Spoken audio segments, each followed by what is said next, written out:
Boa noite, pessoal. Vamos gravar hoje o vídeo 23 da playlist do segundo ano. E temos matéria nova, né? Hoje eu vou iniciar números complexos. A gente terminou na aula passada a trigonometria. Inclusive, na aula de hoje, eu vou colocar até uma lista de exercícios referente à aula 22, que eu acabei esquecendo no final da aula 22. Mas hoje é assunto novo, um assunto que, pelo nome, ele é muito feliz, números complexos ou imaginários, dá a ideia de algo muito difícil, ou algo complicado, ou algo muito complexo, como o próprio nome diz, mas na verdade não é, e vocês vão ver que coisa interessante é o processo de evolução da história da matemática, tá? Então a gente vai falar um pouquinho também de história na aula de hoje. Então vamos começar.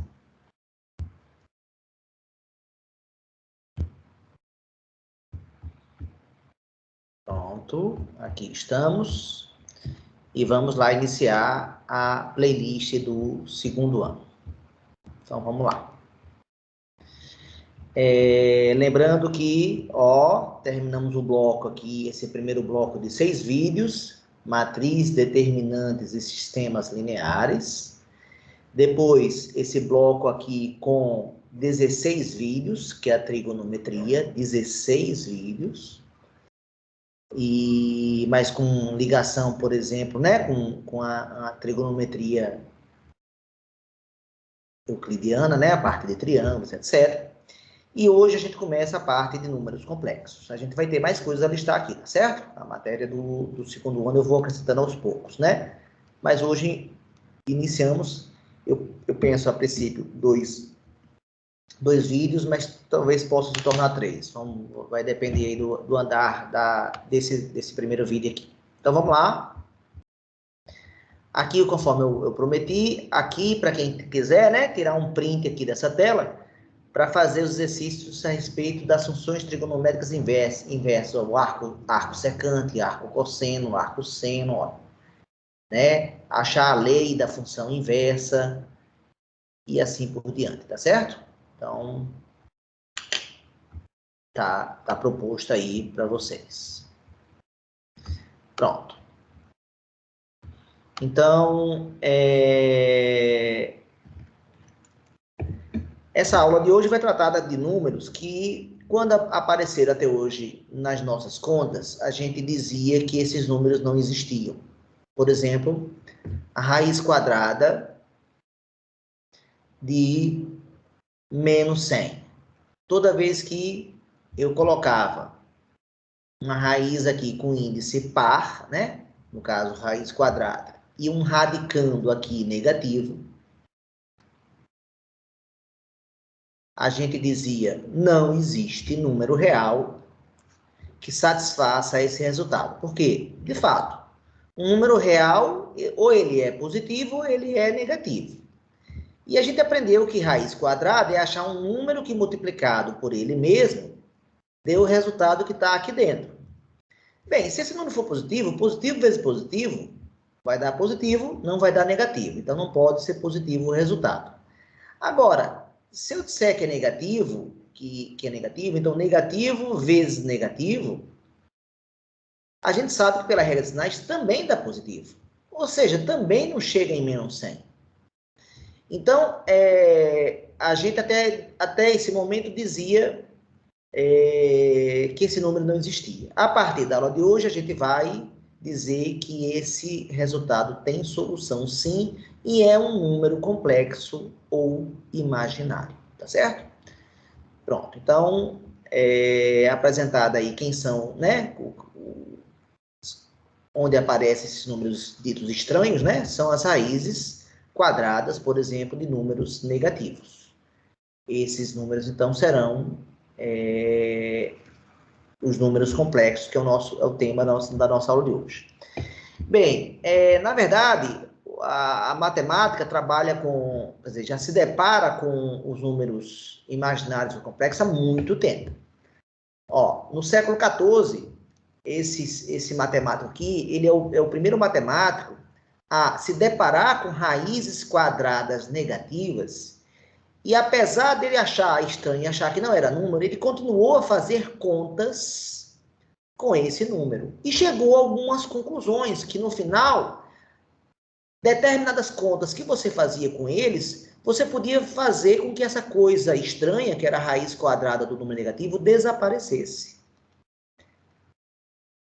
Então, peraí, então eu posso trabalhar com ele, sim. Eu posso trabalhar com ele porque no final ele desaparece, né? Então, Bombelli, século XIV, é o primeiro a trabalhar com isso. Um grande impulso acontece no caminho dos números complexos com esses três italianos aqui, o Scipione, o Cardano e o Tartaglia, na resolução das equações de terceiro grau. Havia uma busca de uma fórmula geral que resolvesse essas equações de terceiro grau, e durante mais de século, né, houve a busca em cima dessas fórmulas. E aqui eu vou contar um pouquinho dessa história aqui, né? O Tartaglia, ele, conforme está dito aqui, ele conseguiu chegar para essa equação de terceiro grau aqui, ó. Veja que não é uma equação completa, né? A equação completa da equação terceiro grau seria essa daqui, ó, com 4 termos. Note que um dos termos aqui, um termo foi feito igual a 1 e outro termo foi feito igual a 0. Então, claro que essa equação de terceiro grau aqui é mais simples do que a equação geral. Então, o Tartaglia conseguiu chegar a uma fórmula para essa equação aqui. E apesar de não ser equação terceiro grau completa, olha o tamanho da fórmula que ele encontrou, né? Então, era uma raiz cúbica, onde tinha os parâmetros, dependia dos parâmetros P e Q. Olha aqui, aí depois, dentro da raiz cúbica, tem uma raiz quadrada. Ó, dentro da raiz cúbica, tem uma nova raiz dentro de raiz. Aí depois, somava, e uma coisa muito parecida com a anterior, só que trocando o mais pelo menos aqui. Pronto, Tartaglia com essa fórmula, ele passou a conseguir resolver muitas equações. Só que ele se deparava com a seguinte situação, ó.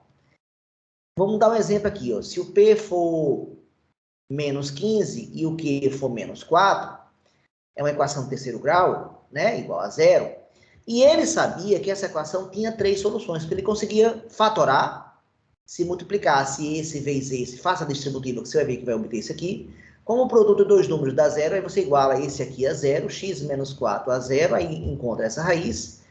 E depois iguala a outra, faz uma equação de segundo grau, x2 mais 4x mais 1 igual a 0, e acha essa e essa aqui. Então, fatorando, ele sabia chegar nas 3 raízes. Só que quando ele usava a fórmula dele, que era essa daqui, para resolver essa equação, ele chegava aqui a essa conta, ó. Ficava raiz cúbica de 2, mais raiz quadrada de menos 121, mais raiz cúbica 2 menos a raiz quadrada de menos 121. Só que aqui temos um problema, né? Raiz quadrada do número negativo, que para ele não existia. Só que ele foi atrás lá de Bombelli, que tinha uns 200 anos antes, mais ou menos, mais de 100 anos, pelo menos, e percebeu que Bombelli conseguiu transformar raiz dentro de raiz em uma soma onde só aparecia uma raiz.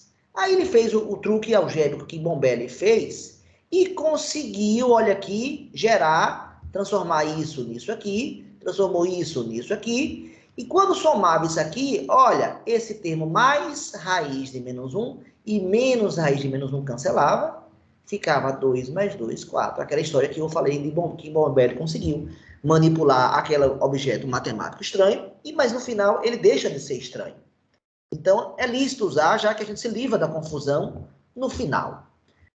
Então, essa observação aqui é bem interessante, porque isso aconteceu, né? Então, os recursos de Bombelli nunca ficaram tão populares quanto nesse período agora. Mas, apesar disso, ninguém reconhecia isso aí como números. Isso era uma coisa muito estranha, e ninguém admitia que isso fosse número, né, pessoal? Isso era muito estranho para ser número. O Descartes, no século XVI, sugeriu o nome imaginários para ele, justamente porque é um número que você tem, acho que imaginar que existe, manipular e depois se livrar dele. Eu acho que a ideia pode ter sido por aí. Século seguinte, olha, sugere o símbolo I para a raiz quadrada de menos 1. Então, é ele que sugere, no lugar da confusão, usar uma letra para não as pessoas pararam de chamar isso de coisa estranha, então passar a dar um enfoque algébrico ao processo.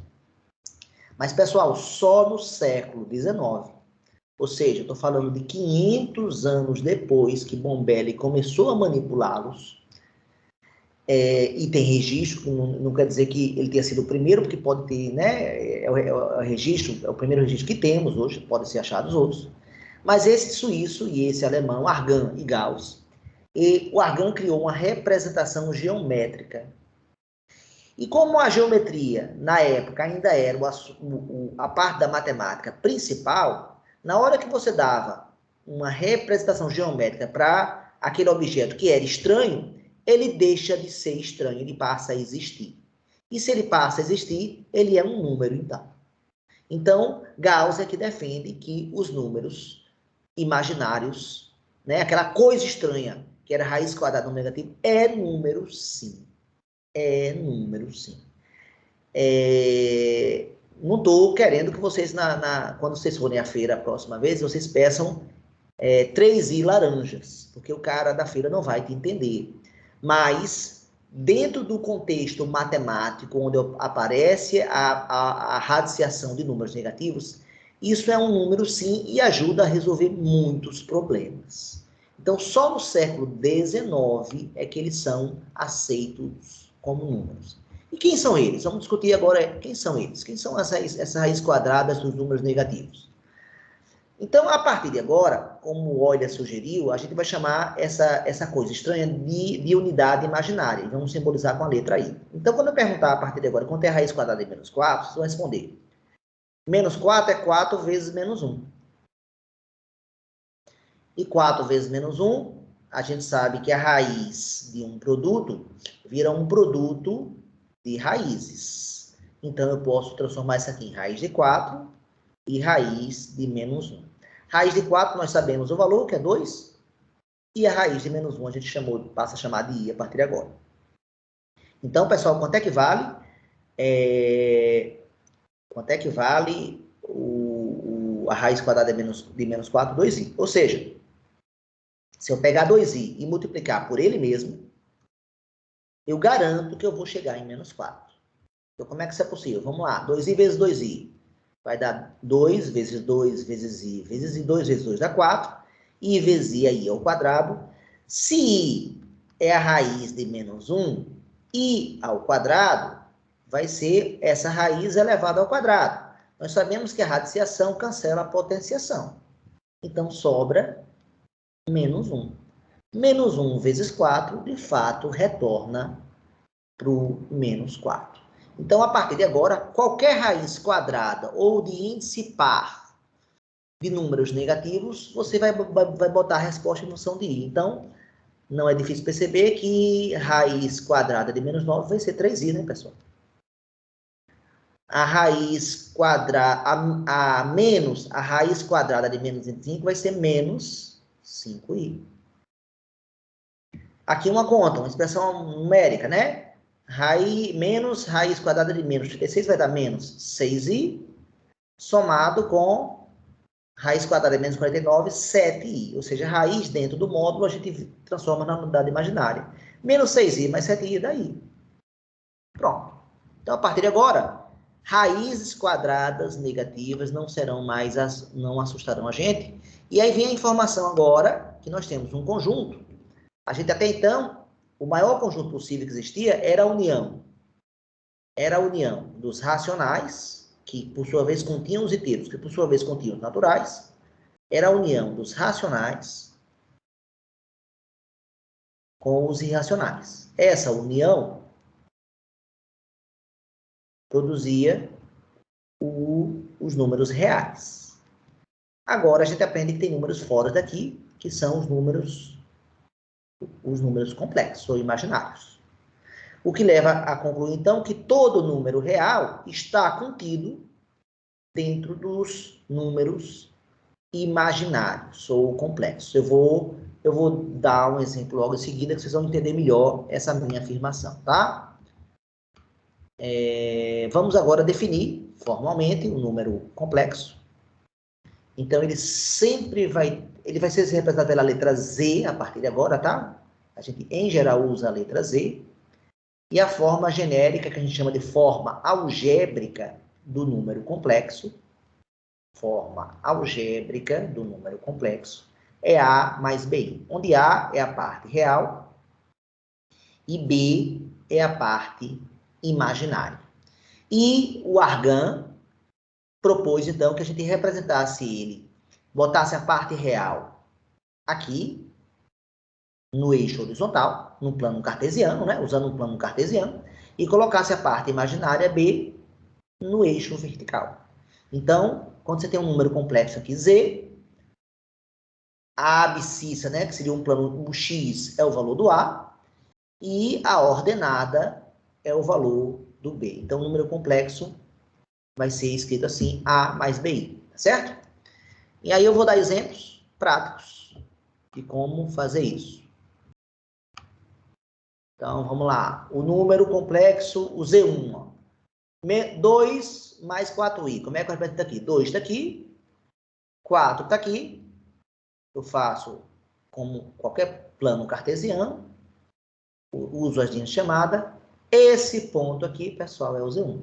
Ele tem parte real 2 e parte imaginária 4. Ou seja, a parte real funciona exatamente como o X, como as abscissas, a parte imaginária B, como o eixo, o Y, a parte, as ordenadas. Z2, como é que vai ser? Então, ó, o Z1 pertence ao primeiro quadrante.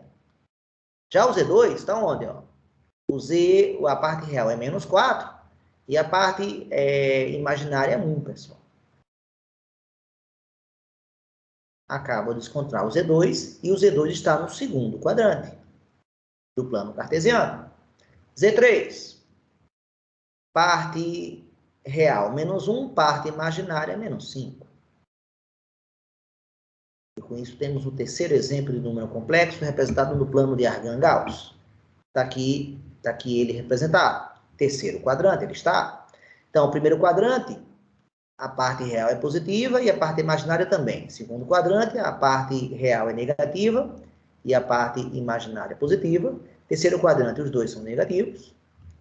E nesse último quarto quadrante, parte real positiva, parte imaginária negativa, que é o caso desse Z4.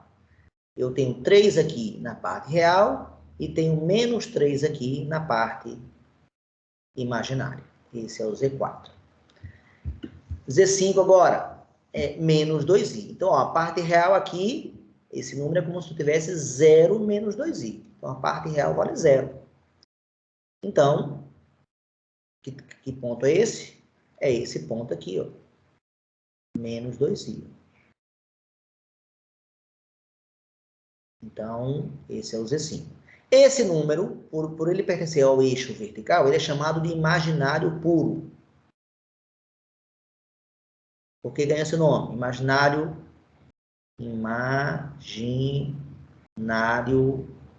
puro. Porque ele não tem parte real, só tem parte imaginária. Quer dizer, a parte real é 0. Não, quer dizer que não tem força de expressão, tá? E, finalmente, o último caso, o último exemplo aí, o Z6. Z6 é 5, mostrando que um número real, o número 5 é real, é também um número imaginário, porque eu posso encarar como sendo 5 mais 0i. Então, a parte imaginária é 0. Então, estamos aqui diante desse ponto.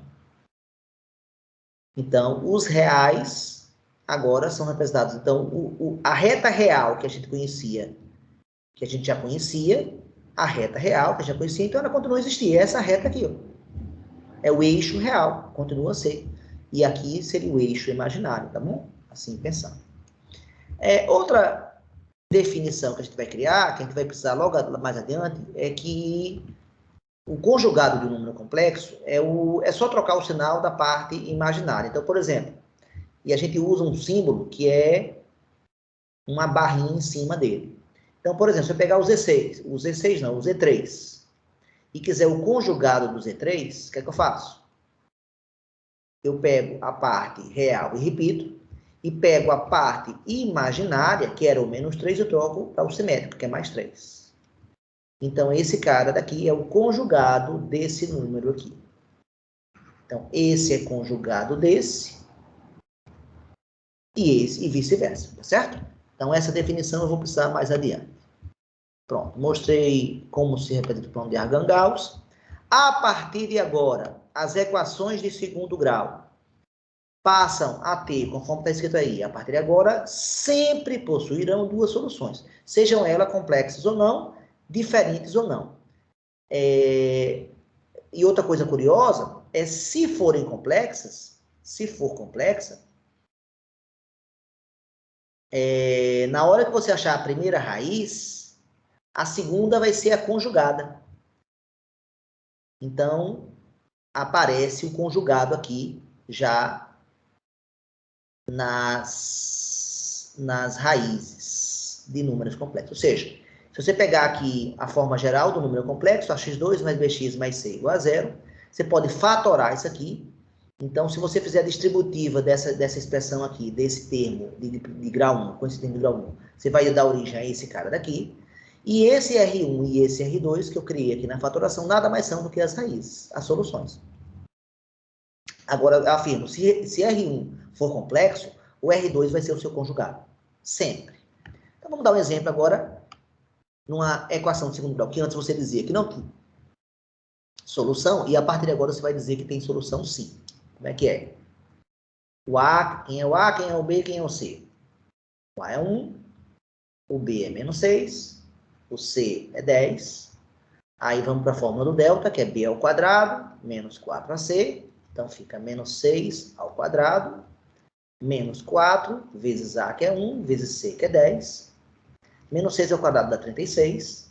Menos 4 vezes 1 vezes 10 dá menos 40. E o delta dá negativo. Então, quando acontecia isso, quando você ia terminar a fórmula é menos B mais ou menos raiz de delta sobre 2A. Como ia dar raiz quadrada de um negativo, você dizia, não existe número real. Mas a partir de agora você vai dizer, existe sim. Então, menos B, mais ou menos raiz quadrada de menos 4, tudo isso sobre 2A, 2 vezes 1. Menos 6 fica 6, mais ou menos raiz quadrada de menos 4, a gente já sabe agora que é 2i, não é isso? Aprendemos. E aqui sobre 2. Aí você pode botar o 2 em evidência em cima e cortar aqui embaixo, vai ficar 3 mais ou menos i. Então, eu quero saber qual o número que é elevado ao quadrado, menos 6 vezes esse mesmo número mais 10, dá resultado zero. Então, tanto o 3 mais i serve, como o 3 menos i serve. Veja que esse é conjugado desse, né? Foi o que eu falei antes. Então, por exemplo, vamos testar o 3 mais i primeiro. Então, se eu elevar ele ao quadrado, fizer menos 6 vezes ele, e somar com 10, esse resultado eu garanto a vocês que vai dar zero, ou seja, que vai funcionar para essa equação. Então, vamos lá. Quadrado da soma, quadrado do primeiro, mais 2 vezes o primeiro pelo segundo, mais o quadrado do segundo. Se não souber fazer isso, faça a distributiva. Menos 6 vezes 3, menos 18. Menos 6 vezes i, menos 6i, mais 10, igual a zero. Continuando a nossa verificação. 3 ao quadrado dá 9. 6i repete 6i ao quadrado, a gente já sabe que eu ensinei lá, que é menos 1, né? Porque se i é raiz quadrada de menos 1, i ao quadrado é raiz de menos 1 ao quadrado, corta e sobra o menos 1. Menos 18, menos 6i, mais 10. Menos 6i mais 6i, sumiu a coisa estranha.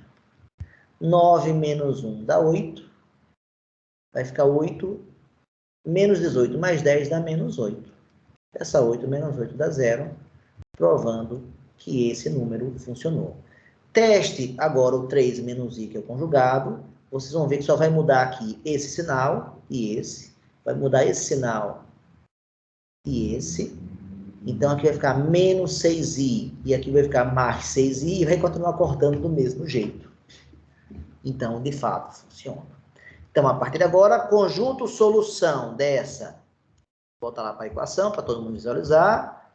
Conjunto solução dessa equação aqui é dada pelo número 3 mais i e pelo número 3 menos i. Então, isso aqui é um número complexo. Então, temos sim as duas soluções que eu falei no início aqui dessa tela, né? Que agora sempre vai ter duas soluções. Sempre. Seja ela complexa ou não, sempre vai ter duas. Se sejam elas iguais ou não. Próxima informação importante é a gente ver um padrão que acontece com as potências do íon. Então, a gente sabe que I é a raiz quadrada de menos 1. Então, I elevado a 1 é o próprio I. Sem nenhuma novidade, que é a raiz quadrada de menos 1. I ao quadrado, nós já vimos também, que é I vezes I, que é raiz de menos 1 vezes raiz de menos 1, que é a raiz. Você pode transformar em uma única raiz, menos 1. Epa, temos um erro aqui, foi mal.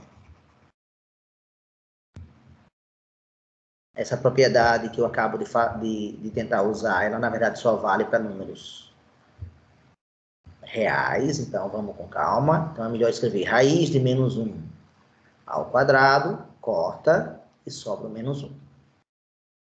Então, enquanto aqui deu I na primeira potência, a segunda deu menos 1. A terceira. Bem, I ao cubo é I ao quadrado vezes I. O I ao quadrado eu acabei de descobrir que vale menos 1. O I elevado a 1 é I, né? O I elevado a 1 é I. Então, vai dar menos I. Terceiro resultado, diferente. Quarto resultado. I a quarta é I ao quadrado. I ao quadrado, nós acabamos de deduzir que era menos 1. Menos 1 ao quadrado, menos 1 vezes menos 1 dá 1. Quarto resultado diferente. Só que, a partir da próxima potência, a gente vai ver uma repetição. Como? I elevado a 5 é I a 4. É I a quarta vezes I elevado a 1. I elevado a 4, eu já acabei de ver que era 1. I elevado a 1 é I. Então, volta a dar o mesmo valor que deu no I elevado a 1. Mesmo valor. O I elevado a 6. I a sexta vezes I ao quadrado. Opa. I elevado a 6. I elevado a 4 vezes I elevado a 2. I elevado a 4, 1. I elevado a 2 menos 1. Mais 1 vezes menos 1, menos 1. Repete aqui esse segundo resultado. I elevado a 7. Veja, pessoal, como sempre I elevado a 4 dá 1, então vai repetir com I elevado a 3. I elevado a 3 a gente viu que é menos I. Então, terceira repetição. Esse cara dá igual a esse. E, finalmente, o I elevado a 8 é I elevado a 4 ao quadrado. É 1 ao quadrado, que dá 1. Uma nova repetição. Uma nova repetição. Esse repete com esse. Então, o I a nona. Então, vai repetir o I a quinta. E vai repetir o I elevado a 1. Ou seja, vai voltar daí. Então, I a nona vai dar I. I a décima vai dar menos 1. I a décima primeira vai dar menos I. E a décima segunda vai dar 1. E fica repetindo de 4 em 4. Então, se eu perguntar a vocês agora, quanto é I elevado a 327? Quanto vale? Como a gente percebe, então, que de 4 em 4 há uma repetição, o que nos interessa saber, então, é só o resto da divisão. Porque, ó, o I elevado a 9, deu I. Se eu pegar 9 e dividir por 4, vai dar resto 1. Que é o I elevado a 1 aqui, ó. Então, o que é que eu vou fazer aqui com 327? Vou dividir por 4. Vai dar 8 vezes 4, 32. Para 32, nada. Baixo 7. 1 vezes 4, 4. Sobra 3. Então, eu acabo de descobrir que I elevado a 327 é igual a I elevado a 3. E eu sei que I elevado a 3 vale menos I. Então, qualquer potência de I a partir de agora, você vai usar um desses 4 resultados. Ou I, ou menos 1, ou menos I, ou 1. Então, essa repetição facilita bastante a nossa vida. E para finalizar a nossa aula, vamos falar das 4 operações com os números complexos. Vocês vão ver que são coisas bem simples. Vamos começar com a adição.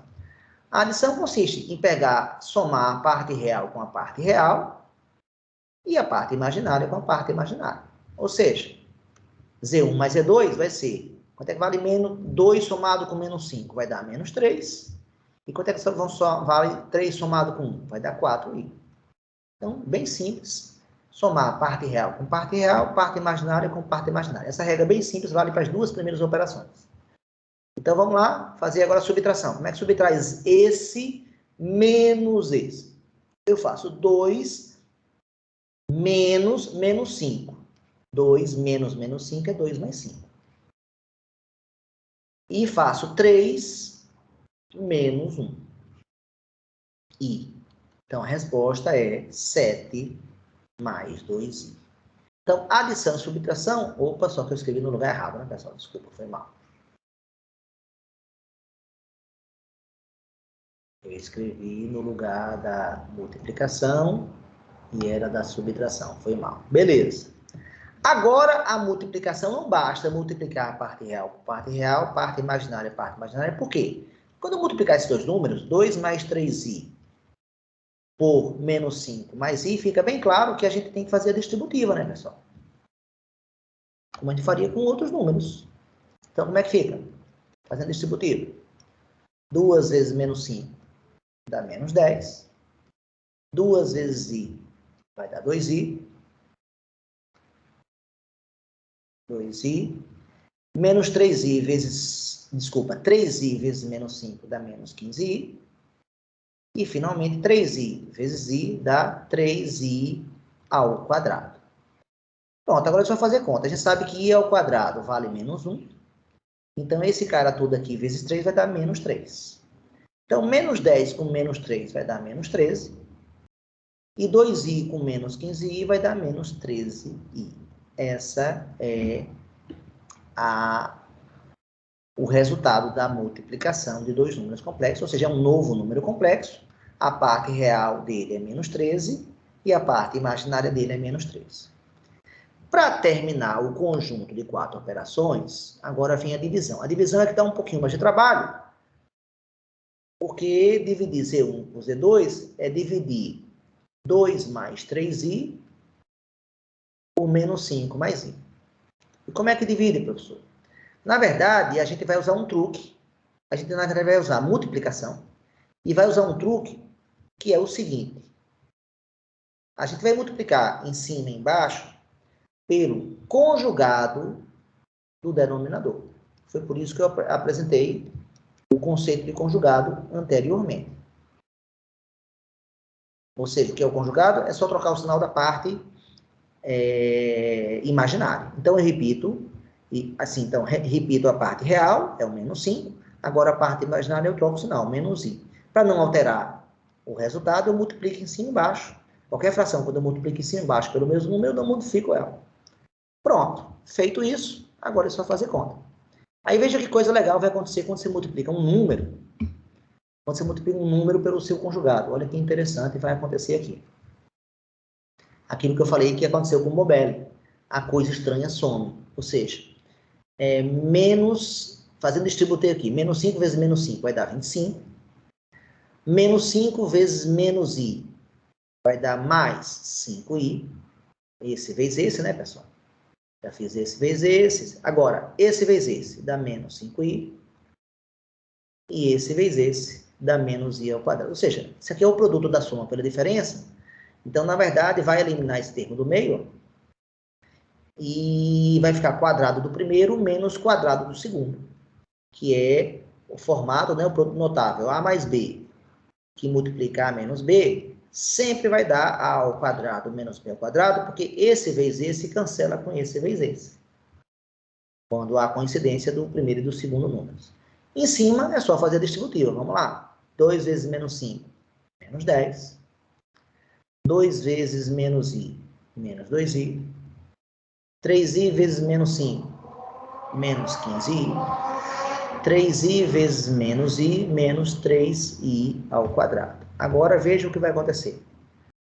Sobrou 25 aqui embaixo e sobrou menos i ao quadrado. Mas i ao quadrado vale menos 1. Menos 1 fica mais 1, pessoal.